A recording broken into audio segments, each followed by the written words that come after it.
Dan terakhir, dalam materi peluang kejadian majemuk, itu ada yang disebut dengan kejadian bebas, di mana kejadian bebas ini merupakan peluang terjadinya sebuah peristiwa atau kejadian yang tidak saling mempengaruhi, ya, tidak mempengaruhi atau dipengaruhi oleh terjadinya peristiwa yang lain.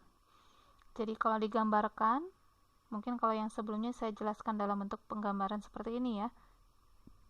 Nah, kalau yang kejadian bebas itu kotaknya saja, perseginya saja sudah berbeda, ya. Jadi ini sudah beda persegi, jadi sudah tidak ada kaitannya sama sekali, tidak saling mempengaruhi antara satu dengan yang lain. Maka rumusnya menggunakan perkalian. Nah, untuk simbolnya itu menggunakan simbol intersection atau di sini irisan, ya. Ini adalah simbol irisan antara kejadian A dan kejadian B. Perhitungannya adalah dengan menggunakan perkalian. Jadi kalau ada 3 kejadian A, B, dan C, maka tinggal kita kalikan masing-masing peluangnya, peluang kejadiannya ya. Peluang kejadian A dikali peluang kejadian B dikali peluang kejadian C. Jadi memang beda, sudah beda beda semesta ya, kalau dalam matematikanya ya, sudah beda universalnya. Ya, sudah beda ranahnya gitu ya, sudah tidak ada kaitan satu sama lain. Contoh di sini ada 2 buah uang logam koin seperti ini ya, dilemparkan sekaligus. Berapa peluang munculnya permukaan gambar dan angka? Nah, kita perhatikan lagi. Jadi kalau tadi kita punya istilah gabungan ya, ini ada 2, ada yang eksklusif, mutually eksklusif, ada yang inklusif. Nah, ini menggunakan kata atau. Sedangkan kalau untuk yang ini, yang intersection, yang irisan ini, dia akan menggunakan kata dan di soal. Contohnya yang ini ya, kita lihat soal ini. Dan maka kalau ada soal dan, kita akan menggunakan rumus yang ini. Jadi ini untuk membedakan ya, kapan menggunakan rumus bebas, kapan menggunakan rumus inklusif, kapan menggunakan rumus mutual eksklusif. Nah, itu lihat dari kalimatnya. Ya, kalau dan kita akan menggunakan rumus yang ini, rumus irisan, rumus kejadian bebas.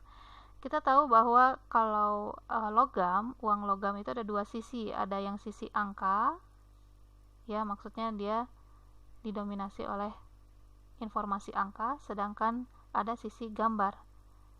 Ini ya, kalau di sini menggunakan gambar angklung untuk logam koin Rp1.000. Nah, kita perhatikan bahwa di sini ketika kita melempar 2 buah koin, 2 buah uang logam, antara koin A dan koin B, misalnya kan ada 2 koin ya, misalnya ada koin 1 dan koin 2 ya, misalnya. Nah, ini tidak sama sekali tidak berkaitan satu sama lain. Ya, jadi kalau kita lempar secara bersamaan, tapi misalnya dilemparnya secara bersamaan, tapi kejadian dari logam itu tidak saling mempengaruhi antara koin 1 dengan koin 2. Apakah kalau koin 1 mengeluarkan permukaan gambar, yang 2 berarti gambar juga? Kan tidak ya, benar-benar tidak ada kaitan antara koin 1 dan koin 2. Nah, ini makanya yang disebut dengan bebas, kejadian bebas ya. Jadi tidak ada kaitan sama sekali antara koin 1 dan koin 2, bebas ya. Nah, di sini perhitungannya tinggal dikalikan. Kita tinggal menghitung peluang gambar itu sebesar 0,5. Dapat dari mana? Bahwa satu koin 1 misalnya saya tulis di sini, koin 1 itu punya 2 kemungkinan, yaitu keluar angka atau keluar gambar. Sedangkan koin 2 itu juga punya 2 kemungkinan. Kemungkinannya juga sama, angka dan gambar. Nah, maka untuk yang peluang gambar dari koin 1, gambar itu banyaknya ada 1 kejadian. Dari total kejadiannya ada 2 ya, angka dan gambar, berarti 1/2 alias setengah, 0,5. Maka di sini 0,5. Begitu pula dengan peluang angka dari koin 2. Ya, dia banyaknya kejadian angka hanya 1. Kemudian dari seluruh kejadiannya angka gambar ini totalnya kan ada 2, sama 1/2 sama dengan 0,5 juga. Nah, keduanya ini tinggal kita kalikan ya, peluang gambar irisan angka itu sama dengan 0,5 kali 0,5 sama dengan 0,25. Seperti itu untuk kejadian bebas dalam peluang kejadian majemuk. Kita lanjut ke peluang bersyarat. Secara definisi, peluang bersyarat maksudnya adalah peluang terjadinya suatu peristiwa atau kejadian akan mempengaruhi atau dipengaruhi oleh terjadinya kejadian yang lain. Nah, kalau yang tadi ini disajikan dalam bentuk dan, ya, tadi intersection, irisan, tapi tidak saling mempengaruhi satu sama lain. Sedangkan untuk peluang bersyarat itu juga sama kejadiannya dan gitu ya. Nanti di soalnya menggunakan kalimat dan juga, tapi dia saling mempengaruhi satu sama lain. Bagaimana pengaruhnya? Di mana kejadian B itu terjadi dengan syarat kejadian A itu lebih dulu terjadi. Ya, jadi kejadian A itu lebih dulu terjadi baru B. Jadi A yang pertama terjadi, kemudian B yang kedua. Nah, B yang kedua gitu ya. Nah, ini dibacanya kejadian B bersyarat A. Maksudnya kejadian B bersyarat A sudah terjadi dan dinotasikan dalam bentuk seperti ini, B garis lurus A. Atau kalau dalam bentuk peluang, oh mohon maaf ini terbalik ya. Ini harusnya peluang B garis lurus A. Perhatikan untuk penulisan ini ya, peluang terjadinya B bila kejadian A telah terjadi. Ini mohon maaf salah ya. Nanti saya perbaiki penulisan ini di lecture note ya, di LMS saya perbaiki lagi. Baik, di sini peluang B bersyarat A, maksudnya peluang kejadian B bersyarat A berarti A-nya ini harus terjadi terlebih dahulu. Kemudian baru kita consider, baru kita perhatikan yang B-nya.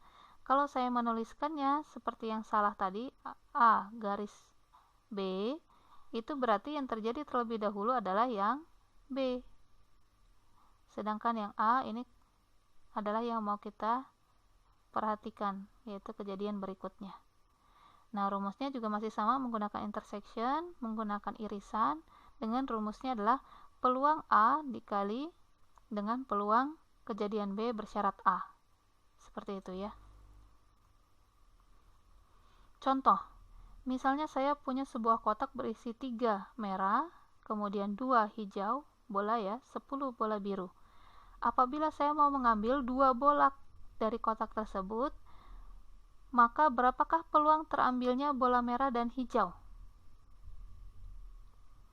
Ya, berapa peluang terambilnya bola merah dan hijau? Perhatikan, katanya menggunakan dan, berarti kita menggunakan irisan, rumus irisan, yaitu intersection, berarti rumusnya antara peluang bersyarat yang ini atau yang tadi, saya kembali ke sini ya, atau bebas, kejadian bebas gitu kan. Tapi ternyata ini saling mempengaruhi.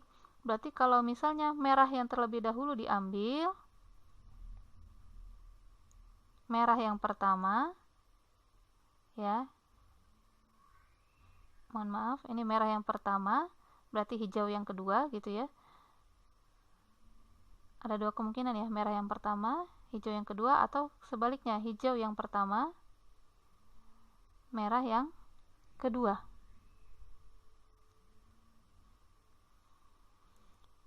Seperti itu ya, ada 2 kemungkinan. Selanjutnya, kita hitung dulu. Peluang bola merah itu berapa? Kita punya total N-nya, banyaknya bola itu sebanyak 15. Berarti merah itu totalnya 3. Berarti M dibagi N. Ya. Banyaknya merah 3 dibagi 15 atau 3/15. Sedangkan untuk peluang bola hijau itu dinotasikan dengan ini PH ya, peluang hijau itu banyaknya bola hijau ada 2. Berarti 2 per total seluruh bola 15, 2 per 15. Sedangkan untuk peluang bola biru ini tidak perlu kita hitung karena tidak kita gunakan di sini ya. Nah, di sini ada kemungkinan kalau merahnya yang terjadi terlebih dahulu, itu berarti cara menghitungnya seperti ini. Mohon maaf ya. Cara menghitungnya seperti ini. Dimana ini irisan ya, menggunakan dan peluang merah irisan dengan hijau itu ketika merahnya terjadi terlebih dahulu, kalau peluang bersyaratnya hijau, peluang kejadian hijau bersyarat merah sudah terambil terlebih dahulu, kan seperti itu ya. Maka ini merah yang pertama, hijau yang kedua, maka kita hitung peluang merah tadi berapa? 3 per 15. Nah, untuk menghitung ini peluang hijau totalnya ada berapa? Ada 2 ya, totalnya ada 2 untuk yang hijau. Sedangkan untuk yang pembilangnya, penyebut, kenapa 14? Karena dari total 15 bola itu kan sudah terambil yang merah tadi. Sudah terambil di sini yang merah 1. Jadi totalnya 15 bola sudah terambil yang merah tadi di sini karena merahnya sudah terjadi terlebih dahulu, sudah kita hitung di sini 3 per 15. Nah, untuk menghitung hijau bersyarat merah itu 15-nya kan harusnya 2 per 15. 15-nya kita kurangi 1 dulu karena merah sudah diambil dari 15 bola itu sudah diambil oleh merah di sini. Diambil bola merah terlebih dahulu. Jadi ini 2 per 14, bukan lagi 2 per 15. Kemudian ini dikalikan, hasilnya adalah 1 per 35. Atau kasusnya hijau yang terlebih dahulu diambil, yang pertama diambil. Mohon maaf, ini juga kebalik saya menuliskannya ya. Ini harusnya peluang merah bersyarat hijau. Itu ya, ini terbalik. Nanti saya perbaiki lagi ya di lecture note-nya. Oke, ini juga sama yang ditanyakan, irisan peluang hijau itu adalah 2 per 15, karena dari 15 bola sudah diambil 1, berarti untuk yang merah itu kan totalnya ada 3 bola ya, harusnya kan 3 per 15, tapi karena sudah diambil 1 di sini, dari 15 ini sudah diambil 1, jadi penyebutnya menjadi 14 dikurangi 1, 3 per 14, hasilnya adalah 1 per 35. Seperti itu ya untuk yang peluang bersyarat. Jadi, untuk jawabannya, peluang terambilnya bola merah dan hijau itu 1/3 per 5. Ya, 1/3 per 5. Bisa menggunakan rumus yang ini, atau bisa juga menggunakan yang ini. Sama saja intinya ya. Hanya saja, kalau ada pertanyaan seperti ini, memang akan lebih baik ketika dituliskan dua-duanya. Yaitu ketika merah pertama yang diambil kemudian hijau, atau hijau yang diambil pertama kemudian merah. Seperti itu ya untuk peluang bersyarat.